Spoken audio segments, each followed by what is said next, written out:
you and I have known each other for basically Kawhi's entire career. I think we first met each other, at least like on email or wherever, in 2011, which was the year he was drafted. I thought one of the best pieces you ever wrote for Grantland was the Kawhi George Hill trade piece, which was, I think, I just remember when you wrote it, I was like, I feel like this is where basketball writing is heading. Like, it's not just like, this is like some sort of, it was sourced. Why did they do this? Where's this going? It was a sliding doors moment. And I still can't believe they, like, multiple front office people talked to me on the record for that piece about like what was going on during the draft. What were they thinking? I'm like, well, maybe that's why. Maybe it was like a newish piece and they were like, oh, this will be fun. Let's do this interview and reveal like what was going on for this. But I don't think trade. that would happen anymore, right? That's what I'm saying. I don't think anyone's doing that again. For some reason in the early 2010s, people were like, here's some information. Take it wherever. Worked out well for me. So then Kawhi, he has a couple different arcs. There's never been a career like this. And I said to you, just come on my podcast. We're not going to do an hour and a half. Let's talk about Kawhi Leonard because I can't remember really anything like this. I think it's the second biggest what if career of all time. I'm going to start there. I think Bill Walton is still number one. I think Kawhi's second. Where it's been a great career. He's making the Hall of Fame anyway. He was NBA top 75. But there's this extra gear, and it came down to bad luck and injuries, which happens so much in the NBA. But you see stuff like last night, and you go back and you look through some of the history, and you're like, could this guy have been like one of the 15 best players of all time?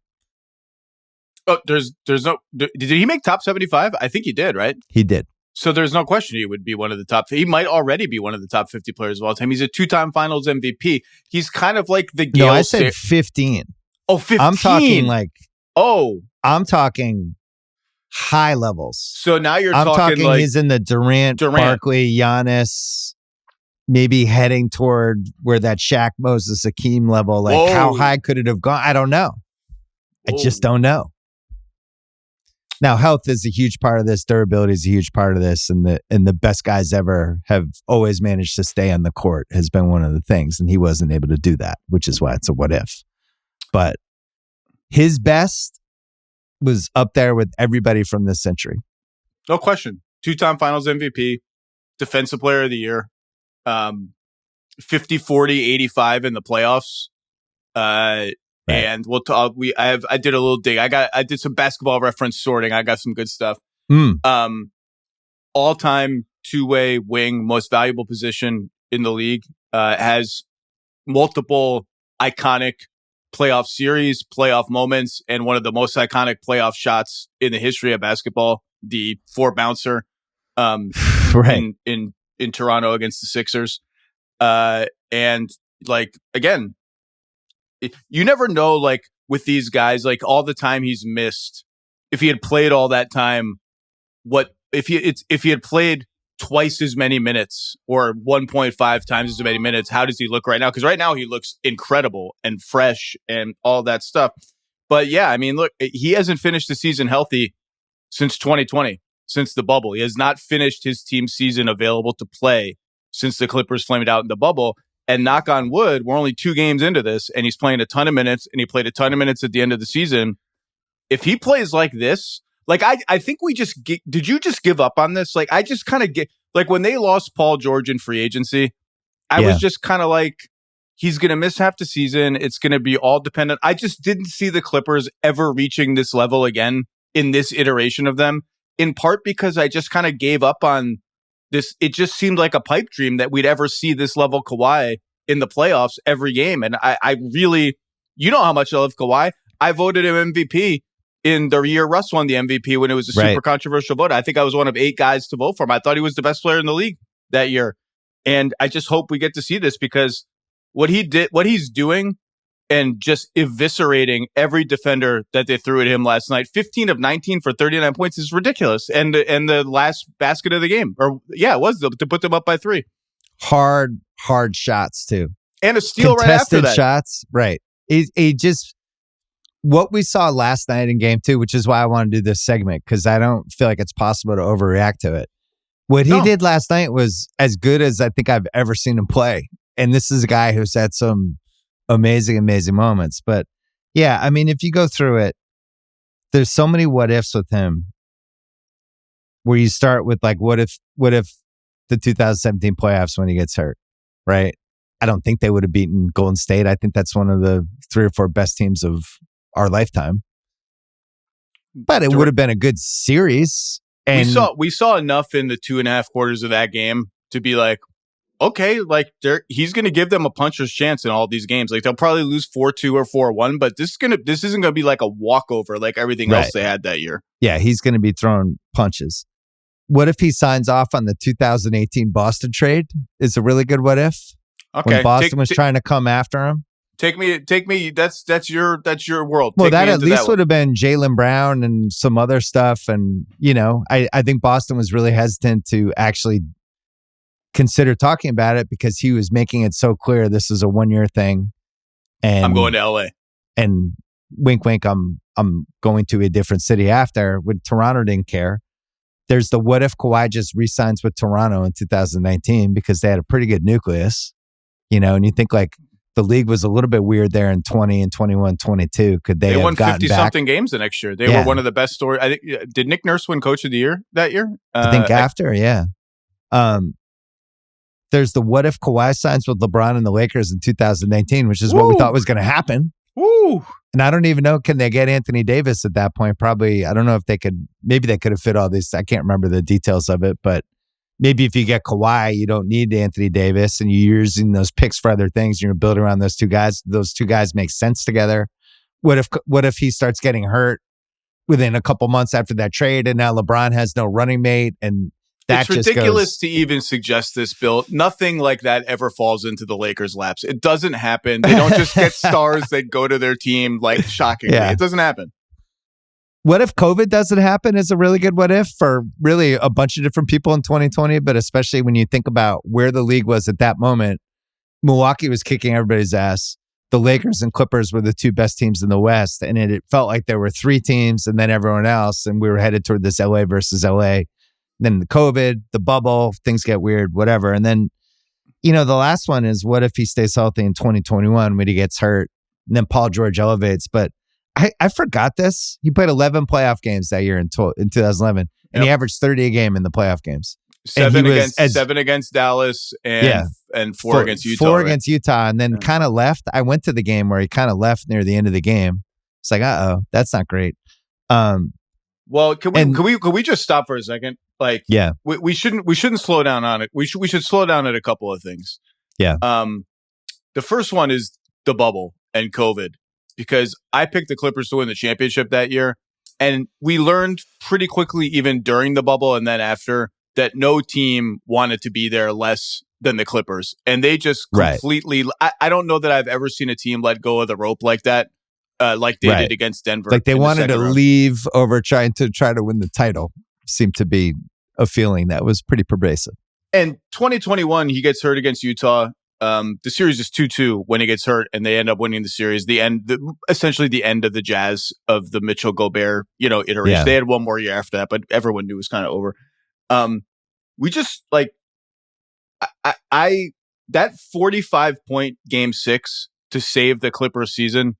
And remember that series against Dallas? They get rolled the first 2 games in LA. They're down like 1 million points in game 3 in Dallas. And it just feels like it's over.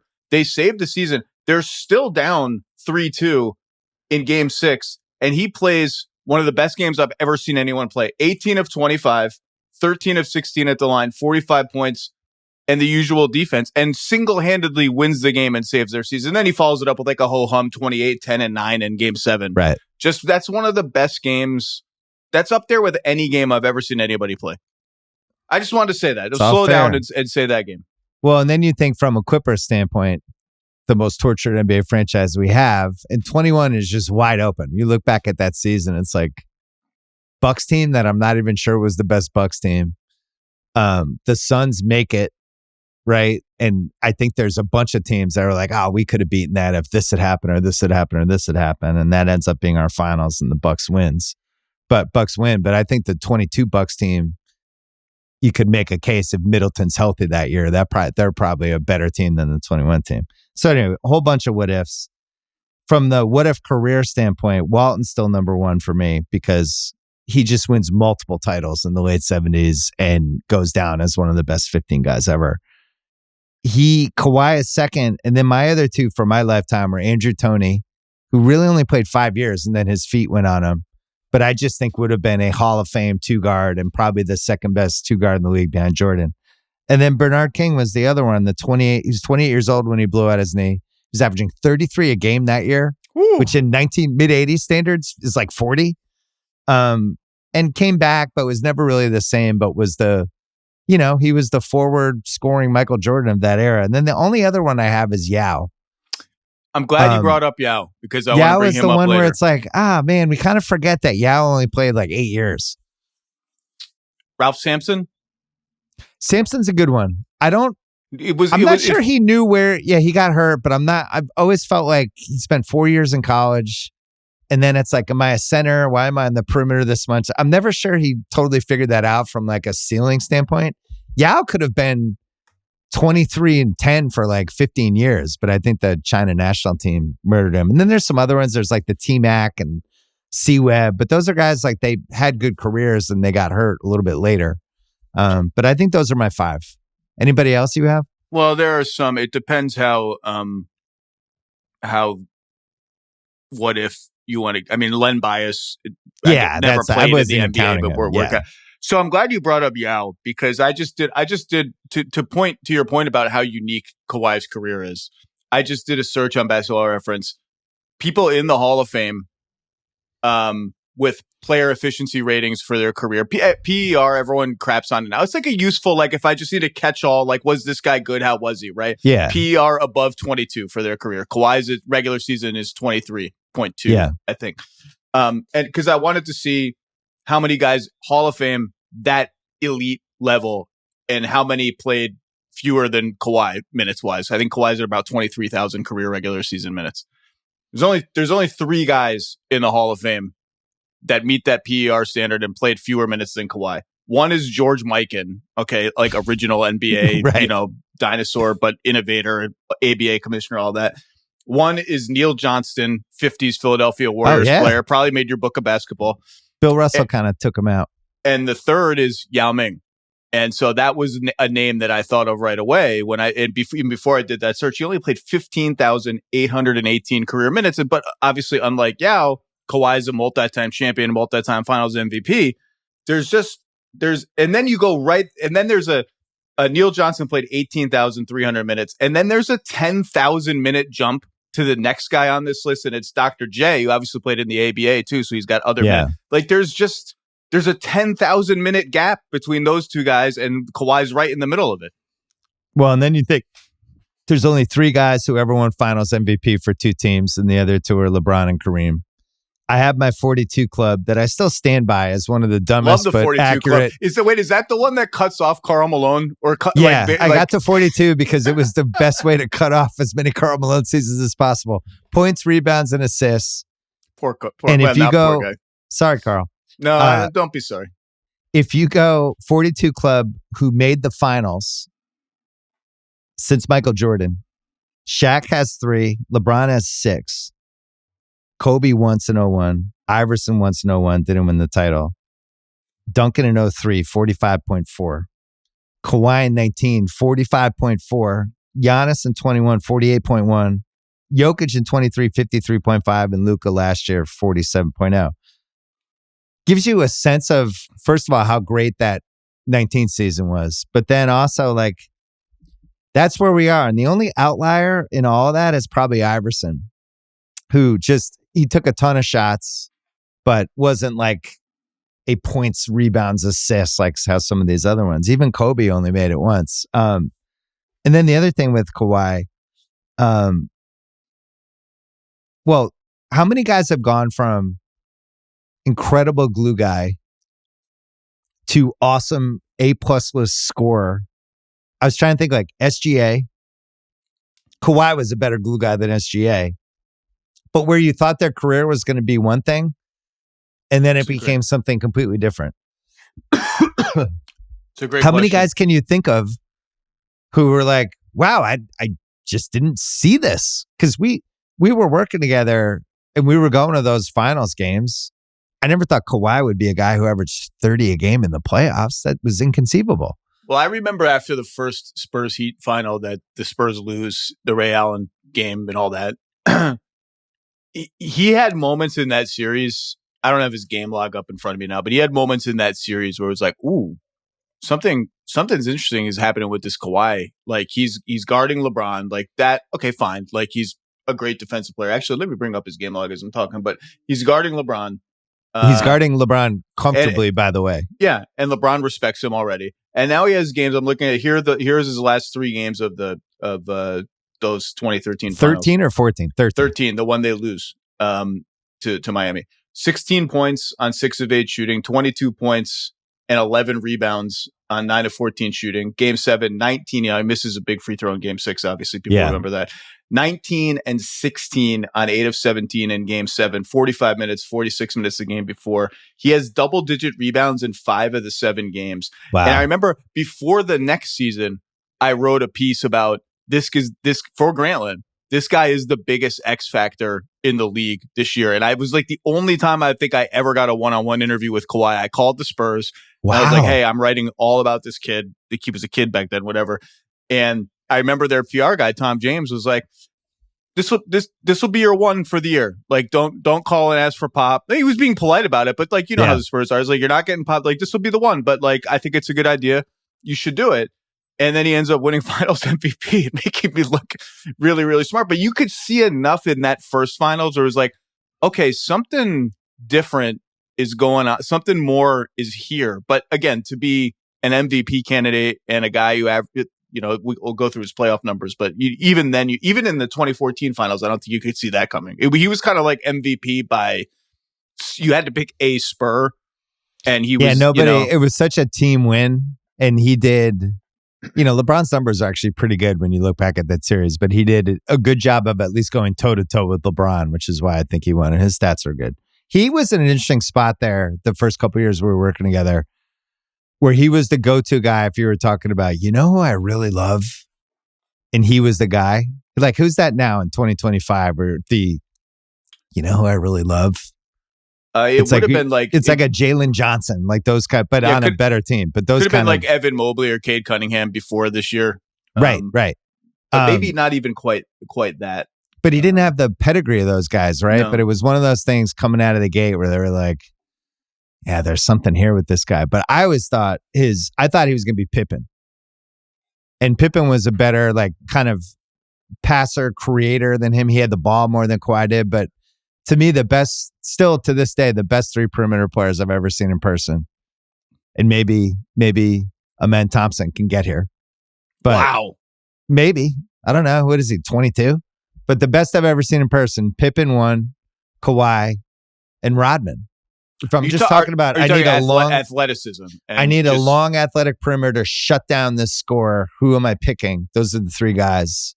And then after that, we can argue, but those 3 guys have to be on the list. Is there anybody else you would add? For defense, I'd have to sit and think about it for a second. But I mean, Gary Payton wasn't big enough to be in this conversation, right? Like, you're talking about guys who could guard everybody from LeBron James to Tony Parker. Like, anybody basically from 6'1" to 6'10" they can handle. And also maybe even like you could throw Kawhi at Jokic at this point, and it's not like crazy. I'll give you this one too. Like I sound like an old man. It's not that long ago, but like he's still a very good defender now. Like if he were healthy and played the whole year, he'd be in the all defense conversation. Yeah, he's still that good.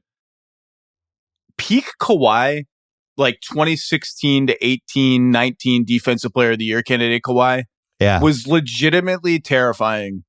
And to the point that he would turn entire games by himself, like steal, dunk, block, dunk, steal, 3-pointer, and be like, what just happened? Did that one guy just go on a 9-0 run? And I remember the most underrated playoff series I think maybe anyone has ever played is that year, Kawhi against Memphis in 2017 in the first round. Like a ho-hum Memphis team. The Spurs should have won that series. Yeah. He was like incredible in that series and did everything for that team, and just like people can go back and look it up. But I like remember the Ben McLemore thing.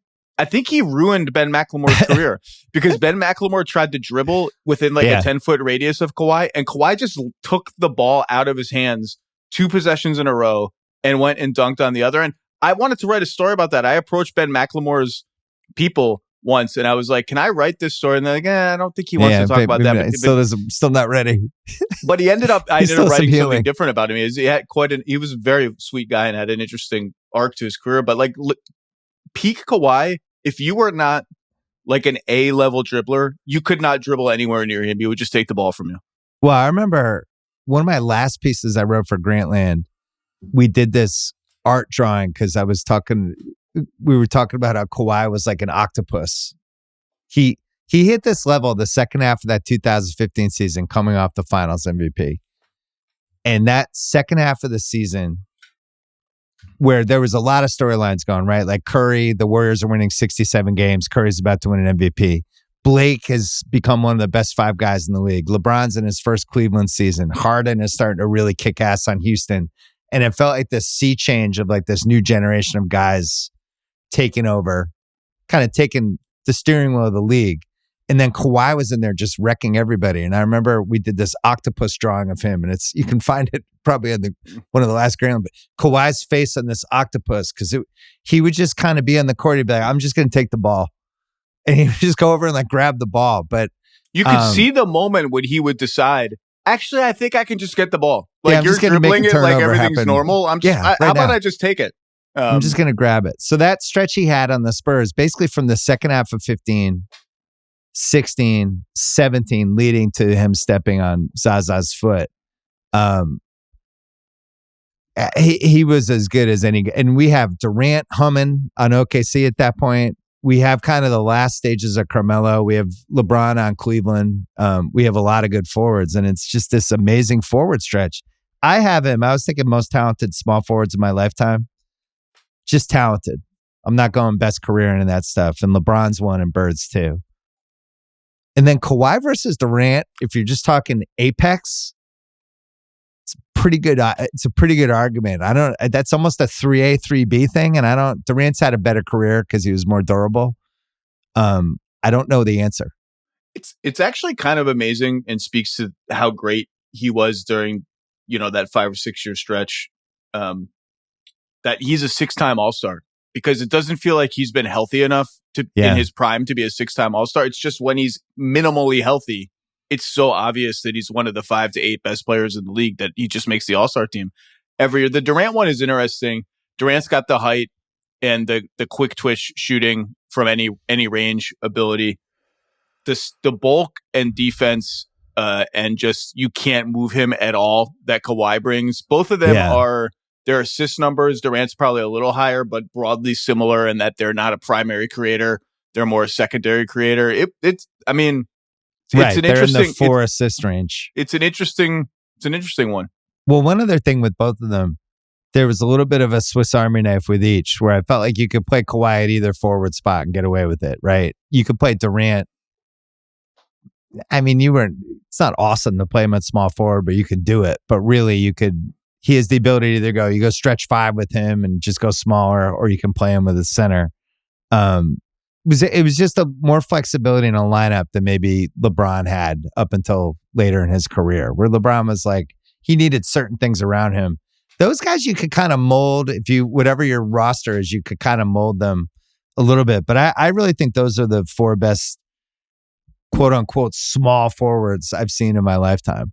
Can I? These are great names. Can I just read you another list of things I got from Basketball Reference? Do it. Searching around. I'm ready. I just did playoffs. These are playoff numbers. Again, PER is not a perfect stat. Good catch-all. Kawhi's career playoff PER is 24.3. It's higher than his regular season PER. That alone is an accomplishment, by the way. Well, for a perimeter guy, that's really high. If you can maintain your efficiency stat, if you're an elite player and you can just maintain your regular season efficiency into the better competition of the playoffs, that alone is an accomplishment. To go up a mini level is a big, big deal. So I did above 24 PER, at least 4,000 minutes in the playoffs. Kawhi's at 5,009, I think. So you got to have been there a decent amount of time, and you maintain a 24 efficiency, 24 PER. 8 guys total have ever done it. and I'll go in order of their player efficiency ratings.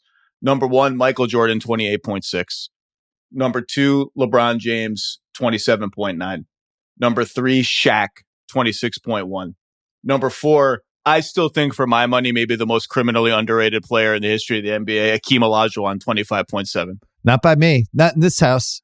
Number 5 is a tie at 24.3. And it's just too good that it's a tie. Tim Duncan and Kawhi Leonard. Wow. And then right below them at 24.2 is Barkley, who has the fewest playoff minutes of this group. And right below Barkley is Durant at 24 flat. And that's it. That's the whole list. The Legend's not in there? I'll look up his playoff PR. I mean, Jesus, I should have anticipated your level of concern. Fine. The last couple of years were a little rocky. He's wearing the back brace. Career PER in probably the like playoffs, 23, 21.4. Ah, the Legend, tough. But he's got a 26, a 24. I mean, it's different. It's PR's day, yeah. It's a. Well, I have my own basketball reference list. You had to play at least 20 games in a playoff season. Okay. You had to score at least 30 points per game. And you had to get at least 6 rebounds. Here's that list. Sorry, so 30. Hold on, 30 and 6 and at least 20 games. Playoff games. So it's 20 plus games. You're making the finals. You're making the finals. Michael Jordan, LeBron James, Hakeem Olajuwon, Shaq, Kawhi, LeBron again, Giannis, LeBron a third time, Jokic. That's our list. I mean, it lends credence. I mean, when you said top 15 earlier in the podcast, I mean, you're getting into sacred territory there. You're at least near Durant. Yeah, you're in that Dirk. You're right around Dirk. Yeah, like you're in the Dirk, maybe a little edge above Dirk, and you're in the Durant area. It's pretty sacred territory, and now that we're going through these lists, I can't argue against it. That the what if is that severe, and the what if ceiling is that high. Your guy Hakeem, 95, 22 playoff games, 33 points a game, 10.3 rebounds, 4.5 assists. If you're criminally underrating Hakeem, you can go to hell. Whoever's listening to this. You know who's not criminally underrating Hakeem from 1995? David Robinson. Not or Shaquille O'Neal. Yeah, or Shaq. That's right. Or either of those guys. Couple other quick things with him. 3 first-team All-NBAs, 3 second-team All-NBAs. That's it for Kawhi because he kept getting hurt. You could say he's still like a lot. That's a lot. Yeah, it's a lot. It's a nice one. You could say he's responsible for title teams in San Antonio, Toronto, and maybe Oklahoma City this year because he wants the Clippers. Yeah. I'm only coming to the Clippers if you give me Paul George, and that leads to, lots of stuff that's still going on. The last 10 years of the playoff games, including the 2 that we've just had, 2016 through the 25 playoffs, he's 28-8, 51% shooting, 39% from 3, 88%, 66 games. It's a 10-year stretch, kept getting hurt. And then, in the 2019 Raptors, 30-9, 4 assists, 49% field goal for the whole playoffs. But here's the other thing with him. And this is crazy. 733 regular season games total. That's his career, which seems low considering he was in the 2011 draft. 726 winning percentage all time. 6. It's Tim Duncan 2.0. It's incredible, the symmetry of those. So here's guys. The list. Magic, Bird, Casey Jones, Cooper, Tommy Heinsohn, Kawhi, Duncan, Sam Jones, Russell is our top 9. So a bunch of just Celtics. For when I play, my team wins almost 73% of the time. And yet I can't stay on the court. And by the way, there are Clipper fans probably listening to this going, you motherfuckers, he's going to get hurt in game 3 because you guys did this segment. But there's never been a career like this where he might end up being like the best guy in the West for the next, this round and the next 2, which, I didn't see. You talked about giving up on this. I gave up on giving up on this. I was like 3 levels beyond giving up on this. Even when he came back during the season, I was like, all right, this is stupid. He's just going to get hurt again. Even as you're watching the Clippers finish at whatever 16-4, whatever. They've had an incredible last 35 games. Yeah, and he looks incredible. And you are saying out loud what is completely reasonable, which is that, in your opinion, this is the second best team in the Western Conference. And I'm watching it, and I'm like, yeah, that makes total sense. And my brain just can't even. It still puts them over here in like a separate category of the standings, just because I just never believed we would see it again. I wouldn't allow myself to. And again, he hasn't finished a season since 2020, but I'm glad he brought it back to this year, because I think this is the coolest thing happening in basketball right now. I don't know how far this team can get if he stays healthy and plays like this, but it's minimal conference finals. I think they could beat. I don't know. I don't want to put a ceiling on it. Thunder are going to be favored against anybody. Well, I guess not minimal conference finals because they're in the Thunder's bracket. So we'll see where they can go. But would you rather catch the Thunder sooner or later? Would you rather catch the Thunder after they've just completely demolished this crappy Memphis team, and now all of a sudden they're moving up in weight class? By the way, they need that one game to adjust almost. I liked Russillo's idea that if you lose by 50 or more in game one, it counts as two wins for the team. They try to push that through. But I will say, I not only is this about Kawhi, I think the Clippers are the team of the year, the franchise of the year almost in the NBA. I mean, the Thunder are the obvious choice because they won 68 games and they're just incredibly well set up for now and tomorrow to a level that no team has ever been. But for the Clippers to win 50 games and be looking like this in the postseason after they lost Paul George and everyone, including me, just wrote this entire era off as now we're just killing time until we pivot into a rebuild and we get our picks back. Yeah, it'll be cool. Well, we were saying you're only doing this because you have a new arena. Yeah. This is fool's gold. You just want to bring people in and make them feel okay that they can recognize a couple players. And the front office was like, actually, I think we signed some pretty good role players in free agency, and we have a lot of faith in Zubats to make another level. And if Kawhi ever can play and we're doing our best, we feel like we're still like a pretty, and they didn't, I don't even think they expected. I think they thought we could be like a cool 46 win, tough as nails, defensive oriented team. And for them to be this is incredible. It's an incredible job by the coaching staff, Ty Lue, Jeff Van Gundy, the whole staff. I think they're like the franchise of the year in the NBA, maybe second to the Thunder, I guess. You can't undersell what an incredible accomplishment it is for them to be a 50-win team and going toe-to-toe with the best player in the world in a playoff series in the, middle to upper half of the Western Conference bracket. It's ridiculous. Well, and they know they could play with OKC. They have a real identity, which I think is so hard to find. And there's two teams in the East that have an identity. That's it? Yeah, the Knicks do not have an identity. They just do not. Concerning first couple of games. They do not have an identity. Remember when we did that pod and I said Tibbs was my wild card? Don't be surprised. I'm feeling better about that prediction. Can I give you a third? Yeah. This is supposed to be identity teams. Pacers have an identity. No, good call. Okay, yeah. I'll accept it. Clippers have an identity, and unfortunately, it's built around this awesome player, and they just kind of never know with him. And if you I heard Marcus Morris today. I saw him on ESPN talking because he played with Kawhi and he loves him, and he was like, Kawhi was the first guy there. Like the guy works his ass off. He gets this reputation that he doesn't, but the guy worked as hard as any teammate I had. But if you talk to people around the Clippers, and Kawhi is always this thing like, yeah, we don't know. He does his own thing. He's kind of over here, and we just kind of keep our fingers crossed that he's going to be awesome. The difference this time versus some of the other times, he just looks good. Like when you watch him, like his side-to-side stuff and the athleticism, it feels like it's back. He's got lift on his jumper. Like he made a couple jumpers last night in traffic with a hand in his face, and he's able to elevate now like he used to. And he just has that line drive shot. He can get over anybody.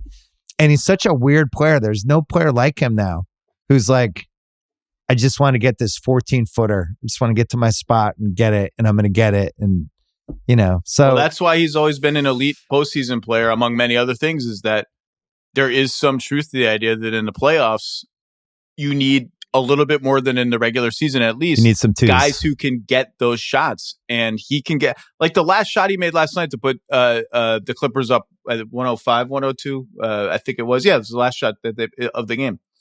the last basket of the game. They ran a pick and roll to try and get Jamal Murray switched onto him. And for maybe the first time in the entire game, the Nuggets decided, we're not giving you this switch. We're going to hedge with Jamal Murray, risk leaving the screener, who I think was Norm Powell, open, and figure that part out. We're just not taking Aaron Gordon off you. And he was like, cool. Like, Aaron Gordon is a tank. I'm totally cool with this. I'm still going to get to my spot. And he made that jumper from the right wing over Aaron Gordon, and it was vintage Kawhi. The height, the trajectory, the ease with which he got there against a defender who's one of the only guys in the league who can match his size, strength, and athleticism. And it was just like walking the freaking park. Denver was basically an underdog heading into the series. Clippers were minus 118 favorites. Denver wins game one. I talked about this Sunday night. It flips just a little. So Denver became a minus 118 favorite, whereas the Minnesota things flipped wildly. Now on FanDuel, the Clippers are minus 180 to win this series. Wow. And honestly, if you tell me, you no way to know this, but if you're like, Kawhi's playing the rest of the series and he'll be at the level you're seeing, I don't see how Denver wins. I also think Denver has some real issues. It goes beyond the Westbrook stuff. It's just rocky. Like, you got to be, for what this Clippers team is with Kawhi, you have to be pretty sure of who you are and what you are. And the Nuggets, all they know is that Jokic is fucking awesome. And I don't think they know anything else about their team, right? And they don't, beyond six guys, they don't even know who the seventh guy is. And he's getting frustrated too. He's getting frustrated with the officials. He's been pretty demonstrative, not in a bad way, but with teammates trying to point them in the right direction. 7 turnovers, missed some big free throws in both games, including 2 late in game one, only 6 of 10 from the line yesterday. I mean, doesn't he look a little worn down to you too? I'd be worn down carrying it. I thought last night, as a giant Jokic watcher, as I know you are too, but last night the guy seemed like he was physically beaten up last night. And he's had 20 minor injuries, nothing major, but I sound like I'm making excuses for him. He sucked last night down the stretch. He was bad. It's funny you say that, because I was in my notes I was taking on the game. I can't remember when it was in the game, but I'm paying very close attention to every Murray Jokic pick and roll, how the Nuggets decide to guard it. Yeah. Different ways, their default strategy has been X, Y, and Z. And there were 2 in a row, I think in the third quarter maybe, where they didn't need to do anything dramatic. They didn't even need to do their sort of usual response to it so far in this series, because Jokic didn't pop to 3, which is dangerous for them, and he didn't roll into floater area for like a pocket pass from Murray, which is a danger area for them. So Zubac just kind of saw it. He just sort of stood at the point of the screen, like 19 feet from the basket. And Zubac was like, oh, cool, I can just sort of drop back and play this like a normal pick and roll. And the worst case scenario is he gets a 20-foot jump shot. This is a nice reprieve. And I just took note of those because I was like, you don't see him do that very, very often. And I said in my notes, like, maybe he's tired. He should be. He's playing 40 gazillion minutes every night on a team that needs him to do literally everything on offense for them to survive. Yeah, he was 4 for 8 from 3 last night. I just remember it triggered me in the memories of the Minnesota series last year, when I just thought he lost his legs as that series went on, because they were just absolutely murdering him game after game, and they had so many big bodies to throw at him. And then by the end of it, the 3-pointer started to go. When he starts missing free throws, I always feel like that's a bad sign. But I just think the burden he's carrying on this team, especially not knowing if Porter's going to show up or not. Porter showed up last night and rebounded. You did. I don't know if he's going to show up for game 3. This seems like a team, and we've watched a lot of playoffs, and I'm even older than you.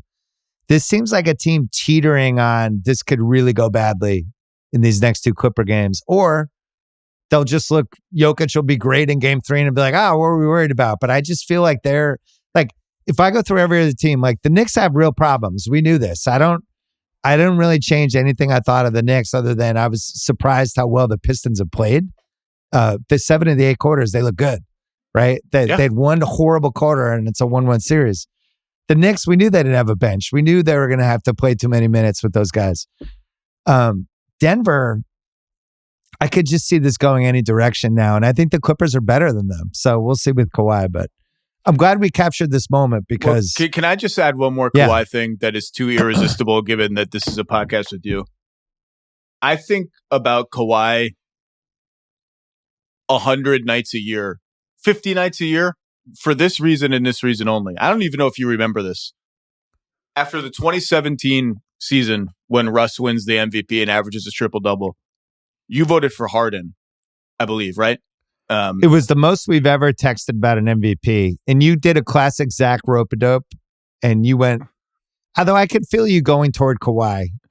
That was one where I just felt it in my gut. But anyway, so you voted for Harden, and you're so proud of the vote that I believe you had them made. You or someone in Grantland had them had these shirts made. I should have brought it, but it looks disgusting. What was it? Now. Right side of history? It's a white T-shirt, and it says 2017 MVP, right side of history, and it has a photo of Russ and a photo of Harden, and a check mark in a box next to Harden. Yeah. And now that's in my pajama rotations. It's one of my pajama shirts. So I look at it and it makes me smile, but it also pisses me off because I have the wrong vote for me on the shirt. I need a Kawhi version of, I look at the shirt, Kawhi's not on it. It's the right side of history is James Harden. They're like, well, that's not my side of history, but I wear it anyway as pajamas. So I think about the 2017 MVP like a third of the year because it's pajamas for me. Did you vote for Harden second? Probably. I think so. I'd have to go look it up. I probably did. Yeah.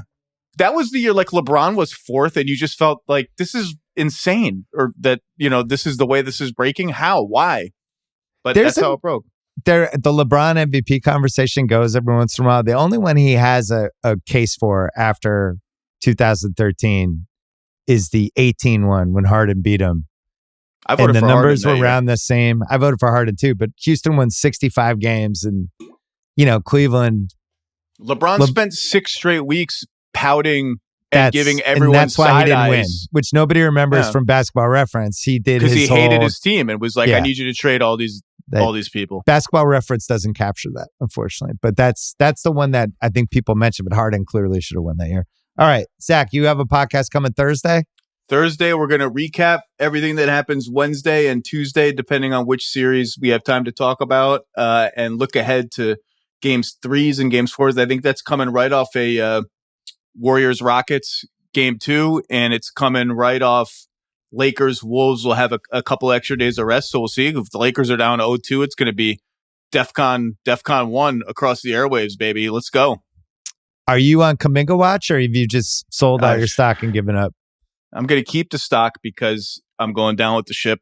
Tim Legler and I used to joke that we needed T-shirts made that we could wear on television, and the T-shirts would have just said, "Jonathan Kuminga is good," because we were both we both would just be like, "I don't understand. Like, we think this guy's good." Warriors fans, it's incredibly polarizing. Some of them just think he stinks. I still think he's interesting and good, but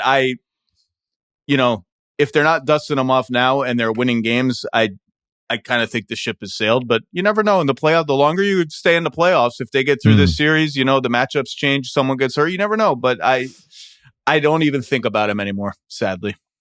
I don't think Steve Kerr does either. Zach, fantastic to see you. I'm so glad you're with us. Thanks for coming on. Thanks for having me.